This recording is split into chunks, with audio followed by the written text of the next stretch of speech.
Hello and most welcome to age 757.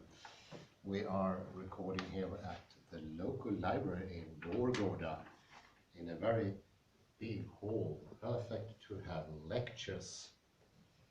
And I will continue the Heideggerian thought, and I will see how it looks like in neurology, because it's actually converging now what the philosophers, some of the philosophers, are saying and what we find within neurology.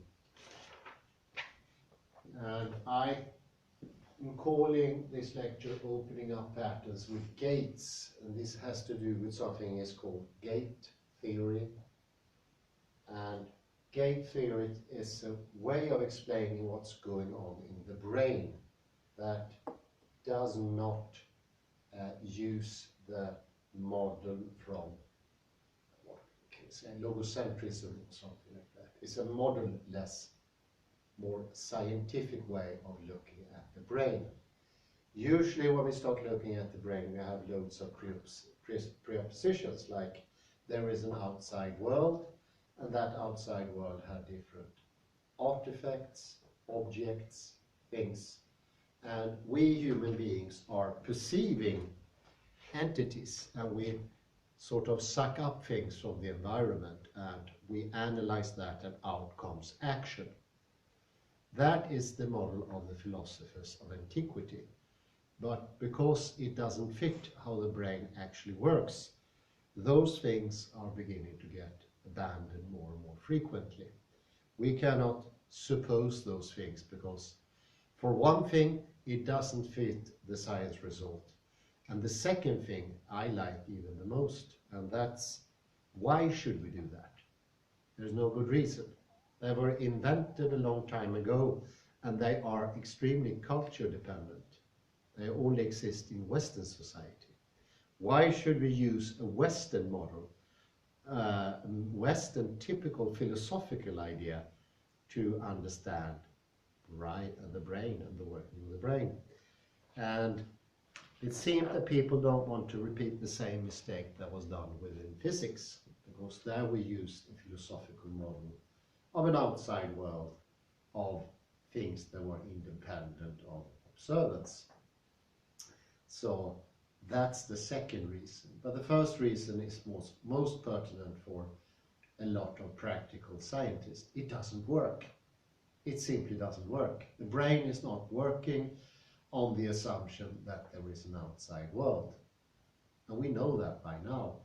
So how does it work? Well, gates is a way of understanding this. We cannot use ordinary concepts because they are, so to speak, outdated now. We need to use something else. And we can see gates as doors. They either close or open. And our brain is a system of those gates, either opening or close. And what they close and open for, it's something that could be called a mixture between object and action. The brain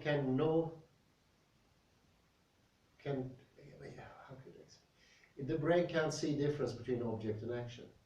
And the brain is action-oriented. Maybe that's a better way of expressing it. It is no device in the brain to detect objects. What the brain does is send out messages for action. And there is no perceptive organ within the brain. We perceive what we need to do. So perception we send out instead. And it's order for our body to do something. So we perceive what we need to do. And you can hear this is rather a turn, and it doesn't fit any Western philosopher bar Heidegger and Wittgenstein. And it's of course very interesting when we get this sort of knock on the head from science. Actually, in this case, brain science comes very close to what's happened before in quantum physics. It tells us things we don't want to listen to and nobody said. But now it comes very determinate. We can prove that there are no objects because the brain can't perceive them. Isn't that interesting? Well, let's have a look at possible effects of this.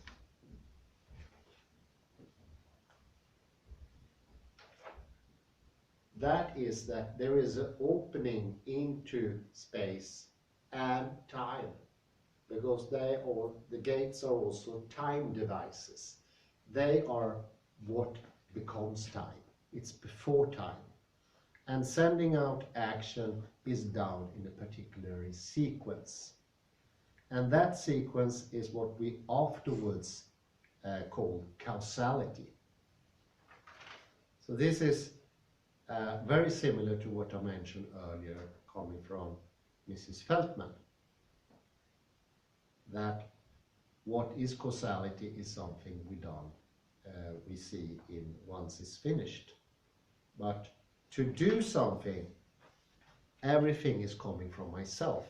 I do something, I create perceptions to be able to do something. Then the brain makes an evaluation. How effective was the thing I did? Did it help me survive? Did it make me more affectionate, as Mrs. Feldman called it?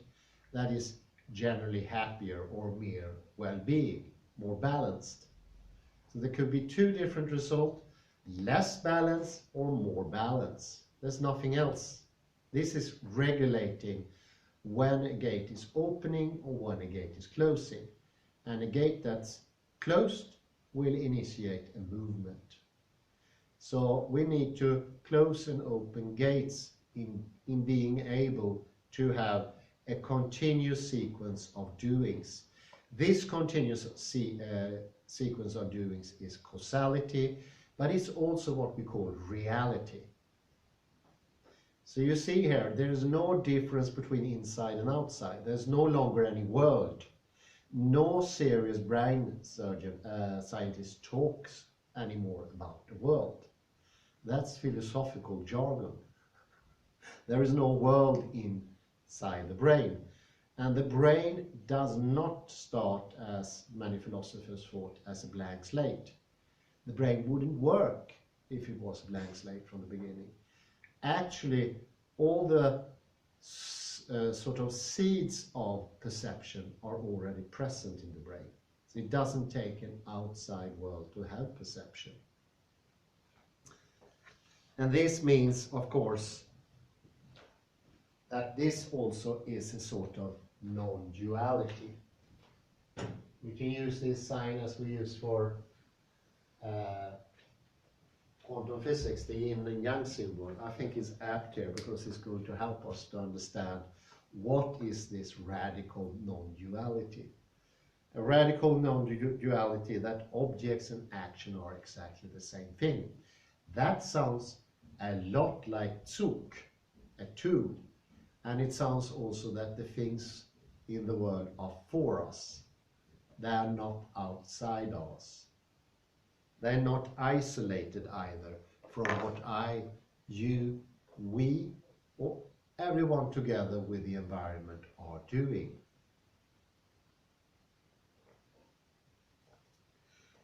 So one could say that this new concept is also a sort of holism. And as it goes with this one, we human beings have what they call dark areas, dark matter. Dark areas and dark matter in the universe are unknown things. And we also have these unknown things. We mentioned something called the unconscious earlier, something that Jung and Freud talks about. And this is a general conception that something is unconscious. And we also have things that we do we're not conscious about. And it seems that the reason for this tendency to not be conscious about different things has to do with the present model that is wrong. Because a wrong model always have disastrous result, and especially when it comes to the working of our own system. It could be the most disastrous idea ever invented by humankind. This is the words of Bartel, one of the proponents of this theory of gates. And the darkening can actually be helped. And one way of helping that is putting everything a gate is into life. So for Bartel, it's a bad thing to be unknown or unconscious of things. Actually, this goes hand in hand what I mentioned earlier with primitive people. We speak about, for instance, the people living in Namibia. They have a very keen sense of direction. And everything that they ever stumble upon in their environment, remember, environment and action is the same thing. It's a part of the person. It's not a non-part of the person. They are constantly aware of that. And that goes for the possibility of them walking the desert from one point to another point and not missing the goal. They can direct themselves because they never forgot how anything looks like, the shape of anything. They even remember individual sand dunes.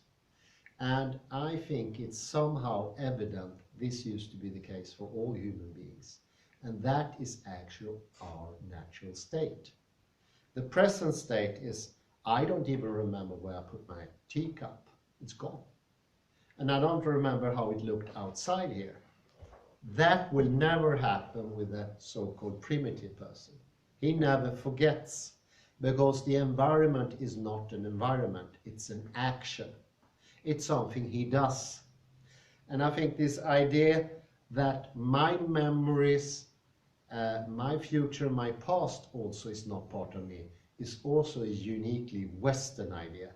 Because these people, if you ask them, what happened this year or that year, what did you do then, how did it look like?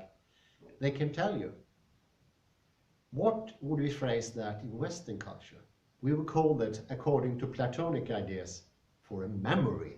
Also invention by the Greeks, memories. The invention of memories is fake. There is no such thing as memory. There is reality, and that reality is your action, and you don't forget your actions. It doesn't exist. It wouldn't make any sense that you forget a part of yourself.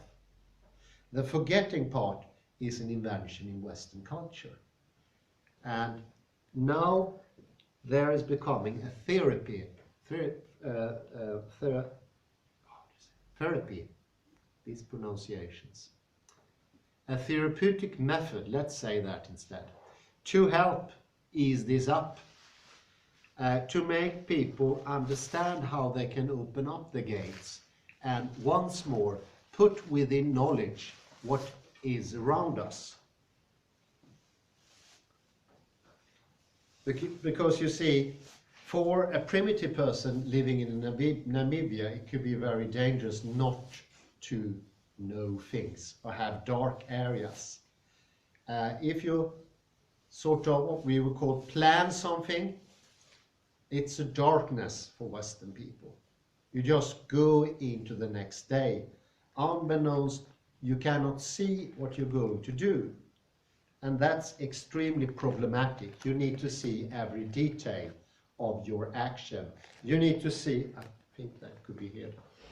You need to see, for instance, the tables, the chairs and everything. That needs to be in your spatial sense before you are there. Otherwise, something is acutely wrong. And that wrongness is almost with all Westerners today. And it's pretty grave. This is something that makes us lose directionality in our bodies. Because what is typical with primitive man, I'm going to stop using my citation marks. What is typical with primitive man is its tendency. It's my colleague here having a snack. It's the tendency to sort of what Westerners call forget what we are doing. And this forgetfulness is a symptom of a rather big disease. And I would say that disease is something that could be helped. And one way of doing this is a particular method of clearing up. And I like this expression. It sounds a little bit like Heidegger, Lichtung. You open up a part of your memory so you see clearer what you're supposed to do. For instance, now I'm going to leave this hall in 10 minutes. I will go to the car. What I do according to this therapeutic method is I see myself walking. And that is called egocentrical placing of what something is going to happen.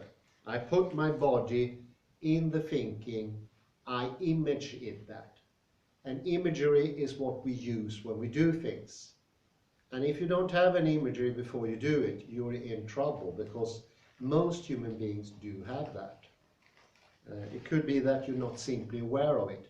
You should be, because if you're not aware of the imagery, you cannot control. That's a rather big problem. So you need to have a clear picture where you see all the colors on the way. In my case, to the car, I see all the colors. I see all the snow, maybe the pavement. To the left, it's so-called vårdcentral, minor hospital. In front of me is the main street. To the right is the shop. I need to know what color is the shop, what is the height of the shop, how is the broadness of the shop, special remembrance things, because all these you can find in a normally functioning original human being, primitive being in different areas of the world. So we human beings, to be balanced, need to do those things. If I don't have this imagery, you could almost call that like a dream, waking dream. I dream in advance what I'm supposed to do. And this is necessary information for the brain to send the signals to the muscular procedures and to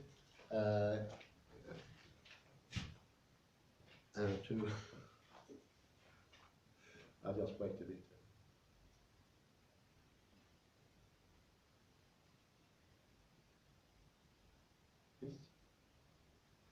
To the muscular body to know what it's supposed to do. The imagery, our spatial awareness of the different objects, is what movement is. And I think most Westerners perceive that there is an outside world, and that has nothing to do with actions. And that is not correct when it comes to Gates theory. Gates theory means every time you have an image in your head, that's an action. And if you don't control your image, your movement will be off. It will be discoordinated, it will not be smooth, it will not be flowing in the way it should be. And that's very interesting, because we usually think that we look around like this. I look, where am I? Primitive man never does that. They don't use their eyes to locate where they are. They use something I'm today going to call spatial sense. As a spatial. Very hard to pronounce. This is called spatial sense. Spatial sense is actually the sense we use to move about. But modern man, Western modern man, I say, use their eyes instead. And for instance, primitive man, when it gets dark, doesn't have any problem to walk. Whereas Western man start to stumble, don't know where he's going to put his feet. And what happens is exactly this. I stand like this, now I move about normally. I have to shut my eyes to move about normally. and now I'm going to exaggerate here. I open my eyes and I start directing my whole body with my eyes. And this is going to look like this. You see there's a shift in posture directly. This posture can never be seen among primitive man because they never ever direct themselves with vision. They use spatial sense.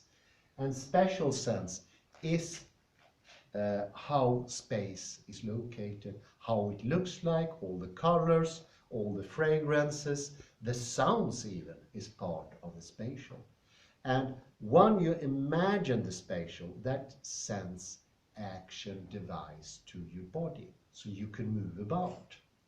So you see, believing that space is outside yourself and it's some sort, it's already finished, it's out there and it's ready, that is very damaging to posture and to how we perform our actions. And using our eyes makes it even more dangerous, or there's a greater risk of ending up in a trap of using our eyes to direct ourselves. And there's very little time here, but now I come into a very interesting part of this method. And one way of using it is has special goggles. These goggles, they cost like 2 or 3 euros. But what they do is they destroy your possibility to see objects. So you can only see shades when you look around. Those shades are actually exactly what you need to move about, but you can't see any objects anymore. And by using these glasses for an extended time, maybe a couple of months, on a regular basis, a couple of hours a day, you can actually improve your way of moving about. Because you get out of the habit of directing your walking with the eyes. And I previously mentioned that we should be interested in the things that are around us. And I think this is a bit more of the same thing, put more interest in the world, but not only that, see the world for your inner eye. And that's imagery, this spatial imagery, does not only contain distance, length, it contains the actual colors of things, the shape, the weight, everything of reality, because those are actually actions. They are not things out there, they are actions. And if you make the mistake of thinking they're outside of you and they are passive, they don't mean anything for you, you are going to do damage to your coordinating system. And this will also apply to what's happening in sequence, in time. So when I, now for my inner eye, I'm not trained with this, but for my inner eye, I now perceive myself going to the car. What I can do is to see what happens when I have this idea. I'm going to shut my eyes for a second. I'm going to make this more real. And I can see that certain parts of the walk to the car are darkened out. I can't see them. And those dark spots, they do not come from a deficiency in my system. What it is my lack of habit of coming into it. Because speaking about memory, we don't forget anything. It doesn't happen. The system cannot disremember anything. All the information of the whole world is in your system already. And if you can't reach it, that doesn't mean it's gone. It's darkened out. So it could be illustrated a bit like this, that your here is my path to the car, and something is beyond vision. I can't see it. Where is it? And I would think, listen careful, I forgot it. No, you haven't. Don't think in terms of memory or forgetfulness. Think instead of habit. You have a habit of not being able to do that. You learn somewhere on the way the so-called Western habit of thinking the world is outside of you, and you become passive in your perception. some people would call it laziness. I wouldn't call it laziness. It's more where it's coming from. And looking about, like I do here now, that's indicating things is coming to me. Yes, I move my head, but it's at the same time it's coming through my eyes. Vision should not come that way. Vision comes from the whole body system. The spatial sense is not with the eyes. And there is a remarkable, interesting connection one could make here, and is that eyes are actually situated in the head. And what happened, according to Richard E. Lind, consciousness moved up to the head, and the eyes became receptor of something we later call the world. A passive world that's outside of me. It's a big distance. It doesn't have anything to do with me. It's like disjuncted with me. This happened a little shortly after the Iliad and the Odyssey in Greek thinking. And it's affecting us to a very great degree, because a healthy person do not think in terms of an outside world. A healthy person understands that every imagery that person has in the brain is going to produce an action. Maybe that action won't come now, but it will come in some means. And I tried this out already this morning a little bit. I was thinking I'm returning to Gothenburg tomorrow, and I was thinking on my way home, and I noticed so many darkened out spots. And there could be other reasons. One reason for blocking out spots could be something you don't want to do. There were certain things I didn't want to do on my trip home, therefore they were darkened out. And that will be damaging to you, because you need to clearly see everything. And I think what happens is we think we can block things out because it's not reality, it's outside. It's not part of my system. And I could say, in philosophical terms, that's a degradation of what objects are, what reality is. It's like saying it doesn't have any value to me. And things I passed is no longer part of my present life world. Therefore, I forget them. Herein starts the danger, because every time I have these darkened out spots, something of me is getting lost, of my energy, of my directionality. Because look at the primitive man. He's strong. His head always goes upwards. His back is constantly lengthening. It's a healthy individual. And he moves, or she moves about, incredibly gracefully. And there's no happenstance that the best marathon runners today are from those primitive people, because they can still do running without any strain. There's no strain on the faces, because when you are balanced, it doesn't take any effort. It looks like they are going to a tea party, actually, when they're coming to goal. I had to watch late last night one of the winners in Ethiopian in the Olympics 10 years ago. It looked like he was going to a tea party. And the Westerners around them looked like this, strenuous, horrible. And you can understand, if you feel this strain, it's also going to lower your possibility of going into the marathon in a good way. For us, even more so, because we are not being able anymore to plan things. Because if you can't see what we're going to do, in the end, it's going to be just a short verbal line, like a subtitle in a video game or something like that. That's not enough. Verbal instruction per se only doesn't cut it. We need also a visual. And we know that from Bryce science. If you don't have a visual, you don't have embodied perception of your future. And I have to stop there, but this can actually apply to the past.